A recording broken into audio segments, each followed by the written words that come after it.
नमस्कार, जय हिंद दोस्तों। आज हम राजस्थान के चौहान राजवंश के इम्पोर्टेंट क्वेश्चंस के बारे में बात करेंगे। आई होप कि आप इस वीडियो को अंत तक देखेंगे। चलिए शुरुआत करते हैं क्वेश्चन नंबर 1 से। चौहान राजवंश का संस्थापक कौन था? तो इसका करेक्ट आंसर हो जाएगा वासुदेव चौहान। वासुदेव चौहान ने 551 ईस्वी में सांबर में चौहान राजवंश की नींव रखी थी। तो इसका करेक्ट आंसर हो जाएगा वासुदेव चौहान। अगला क्वेश्चन, कि शिलालेख में सांबर एवं अजमेर के चौहानों को वत्स गोत्रीय ब्राह्मण बताते हुए उनकी वंशावली बताई गई है। तो इसका करेक्ट आंसर हो जाएगा बिजोलिया शिलालेख। बिजोलिया शिलालेख की बात करें तो ये 1170 ईस्वी का है। 1170 ईस्वी का है, सोमेश्वर के काल का। अगला क्वेश्चन, राजपूतों की उत्पत्ति से संबंधित अग्निकुंड के सिद्धांत से किस वंश का उदय नहीं हुआ था?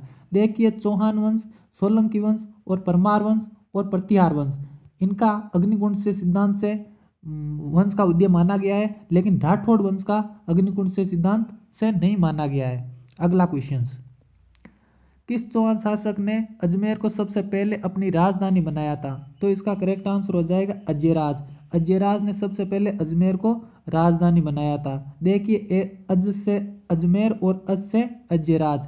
अगला क्वेश्चन, चौहानों का मूल स्थान माना जाता है। देखिए, चौहानों का मूल स्थान है वो सपाद से माना जाता है। सपाद से सांबर का प्राचीन नाम है। सांबर का प्राचीन नाम सपाद था। अगला क्वेश्चन, विख्यात स्मारक अड्डाई दिन का झोपड़ा या तत्कालीन संस्कृत महाविद्यालय का निर्माण किसके द्वारा किया गया? तो इसका करेक्ट आंसर हो जाएगा विग्रहराज चतुर। विग्रहराज चतुर ने वो अड्डाई दिन का झोपड़ा या तत्कालीन संस्कृत महाविद्यालय का निर्माण विग्रहराज चतुर ने करवाया था। इसके बाद उड़वाकर कुतुबुद्दीन ऐबक ने अड्डाई दिन झोपड़ा निर्माण करवाया था। अगला क्वेश्चन, वह शासक कौन था जिसके शासनकाल को चौहान शासनकाल का स्वर्णकाल माना जाता है? तो इसका करेक्ट आंसर हो जाएगा बिसलदेव चतुर्थ। बिसलदेव चतुर्थ है, इसके शासनकाल को चौहान राजवंश का स्वर्णकाल माना जाता है। अगला क्वेश्चन, निम्न में से पृथ्वीराज विजय के लेखक कौन है? देखिए, पृथ्वी पर जिसकी विजय होती है उसकी जय होती है, तो जयानक भट्ट इसका लेखक हो जाएगा। चंद्रवरदाय की बात करें तो ये पृथ्वीराज रासो के लेखक है। पृथ्वीराज रासो के लेखक है वो चंद्रवरदाई है। पृथ्वीराज रासो के लेखक है वो चंद्रवरदाई है। इन दोनों में कंफ्यूजन नहीं होना है। पृथ्वीराज विजय के लेखक है वो जयानक भट्ट है। विजय उसी की होती है जिसकी जय हुई हो। अगला क्वेश्चन, तराइन के युद्ध का विस्तृत विवरण किस ग्रंथ से प्राप्त होता है? तो इसका करेक्ट आंसर हो जाएगा पृथ्वीराज रासो से। पृथ्वीराज रासो से तराइन के युद्ध का विस्तृत वर्णन प्राप्त होता है। अगला क्वेश्चन, पृथ्वीराज चौहान का समकालीन गढ़वाल शासक कौन था? तो जयचंद गढ़वाल है वो पृथ्वीराज चौहान का समकालीन माना जाता है। संयोगिता संयोगिता इसकी पुत्री थी। संयोगिता इसकी पुत्री थी जिसका पृथ्वीराज चौहान के साथ प्रेम प्रसंग था। अगला क्वेश्चन, मोहम्मद गौरी व पृथ्वीराज चौहान के मध्य तराइन का प्रतिनियुद्ध कब हुआ था? तो तराइन का प्रतिनियुद्ध है वो मोहम्मद गौरी व पृथ्वीराज चौहान के मध्य 1191 ईस्वी में लड़ा गया। 1192 ईस्वी में द्वितीय युद्ध लड़ा गया। इसमें मोहम्मद गौरी की हार हुई थी। तराइन के प्रतिनियुद्ध में मोहम्मद गौरी की हार हुई थी। अगला क्वेश्चन, सूफी संत ख्वाजा मोइनुद्दीन चिश्ती किसके शासनकाल में राजस्थान आए थे? तो पृथ्वीराज चौहान तृतीय के काल में मोइनुद्दीन चिश्ती है वो राजस्थान आए थे। अगला क्वेश्चन, जलालुद्दीन खिलजी ने किस युद्ध पर विजय प्राप्त नहीं करने पर यह कहा था कि मैं इस दुर्ग को मुसलमानों के एक बाल के बराबर भी नहीं समझता हूँ? तो इसका करेक्ट आंसर हो जाएगा रणथंभौर दुर्ग। रणथंभौर दुर्ग पर जलालुद्दीन खिलजी जब विजय नहीं हुए थे तो उन्होंने कहा था कि मैं इस दुर्ग को मुसलमानों के एक बाल के बराबर भी नहीं समझता हूँ। अगला क्वेश्चन, तराइन का द्वितीय युद्ध लड़ा गया। तराइन का द्वितीय युद्ध है वो मोहम्मद गौरी व पृथ्वीराज चौहान के मध्य लड़ा गया, जिसमें मोहम्मद गौरी की विजय हुई थी।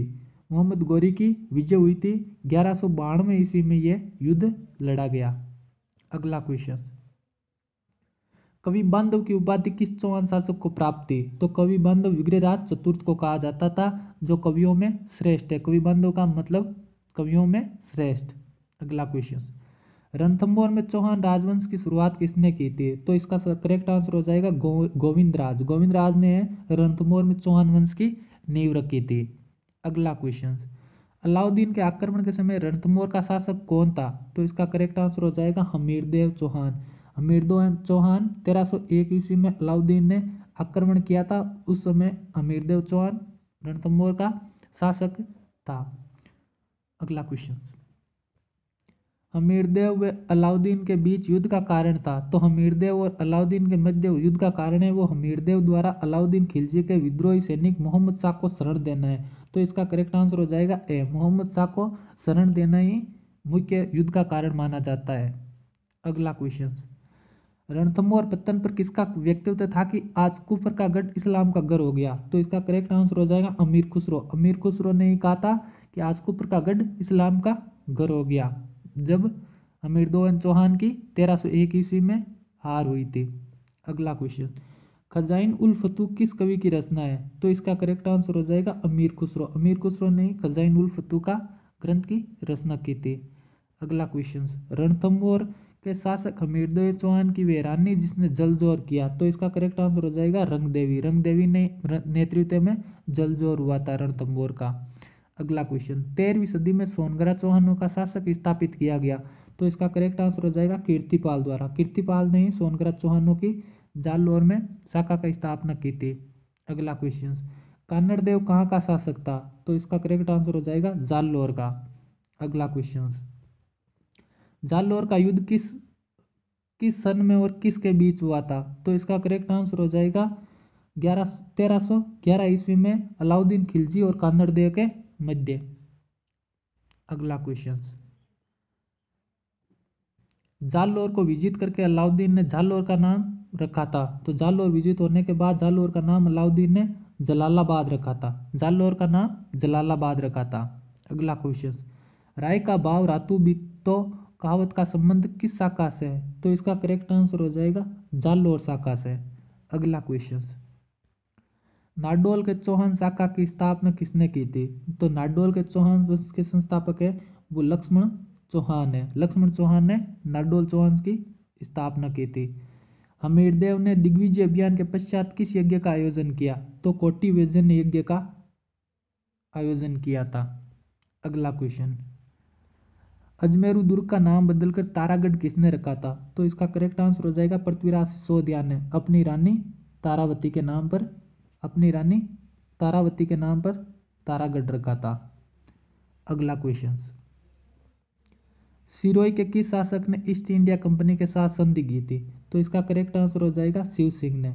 शिव सिंह ने ईस्ट इंडिया कंपनी के साथ संधि की थी 1823 ईस्वी में, जो सबसे अंत में संधि करने वाली रियासत थी।